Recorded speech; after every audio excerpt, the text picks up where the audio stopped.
राज्यपाल जिष्णुदेव वर्मा यांच्या हस्ते नागपूर येथील लोकभवनमध्ये 90 किलोवॅट क्षमतेच्या सौर ऊर्जा प्रकल्पाचे उद्घाटन करण्यात आले। तर पाहूयात आजची सविस्तर बातमी। पर्यावरण संरक्षण आणि ऊर्जा आत्मनिर्भरतेच्या दिशेने हे महत्त्वाचे पाऊल मानले जात आहे। या प्रकल्पातून दरवर्षी सुमारे 1.15 लाख युनिट स्वच्छता वीज निर्मिती होणार आहे।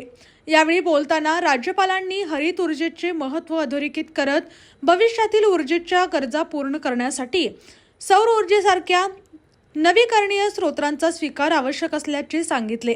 अशा प्रकल्पांमुळे इतर संस्था आणि नागरिकांनाही प्रेरणा मिळेल असा विश्वास त्यांनी व्यक्त केला। या प्रकल्पांमुळे पारंपरिक ऊर्जेवरील अवलंबित्व कमी होऊन कार्बन उत्सर्जनात घट होणार असून वीज बिलातही बचत होणार आहे। प्रकल्पात सोलार एजेस टेक्नॉलॉजीच्या आधुनिक तंत्रज्ञानाचा वापर करण्यात आला असून प्रत्येक सोलर पॅनलचे स्वतंत्र मॉनिटरिंग शक्य आहे। कार्यक्रमास विविध अधिकारी, अभियंते व मान्यवर उपस्थित होते। नागपूरमधील हा प्रकल्प राज्यातील हरित ऊर्जा मोहिमेला नवे बळ देणार आहे।